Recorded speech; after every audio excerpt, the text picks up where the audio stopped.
హనుమంతుని విగ్రహాలను సింధూరంతో ఎందుకు కప్పేస్తారో మీకు తెలుసా? అయితే ఈ కథను వినండి. ఒకరోజు సీతమ్మ తల్లి ఎరుపు రంగు సింధూరం పొడిని తీసుకుని తన నుదుటిపై పాపటలా సింధూరాన్ని అలంకరించుకుంది. ఇది గమనించిన హనుమంతుడు, అమ్మా నీవెందుకు ప్రతిరోజు సింధూరాన్ని అలంకరించుకుంటున్నావు అని ప్రశ్నించాడు.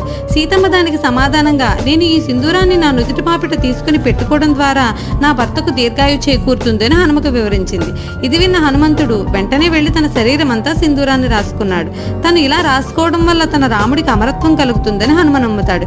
ఇక హనుమంతుడిని సింధూరం అలంకరణలో చూసిన శ్రీరాముడు సీతమ్మ ఎందుకు ఇలా చేశావని ప్రశ్నించారు. దానికి హనుమ సమాధానం చెప్తూ, నా సీతమ్మ తల్లి దేవత, సాక్షాత్తు నా స్వామి ధర్మపత్ని. ఆమె కొద్దిగా కుంకుమ పెట్టుకుంటే సరిపోతుంది, కానీ నేను ఒక సాధారణ వానరుణ్ణి, నాకు ఎక్కువ సింధూరం కావాలి అన్నాడు. ఇది విన్న శ్రీరాముడు తనపై హనుమకున్న భక్తికి ఎంతగానో సంతోషించి, ఎవరైతే నిన్ను సింధూరంతో అలంకరించి పూజలు చేస్తారో వారికి అన్ని కష్టాలు తొలగి కోర్కెలు నెరవేరుతాయని వరం ప్రసాదించాడు. జై శ్రీరామ్. జై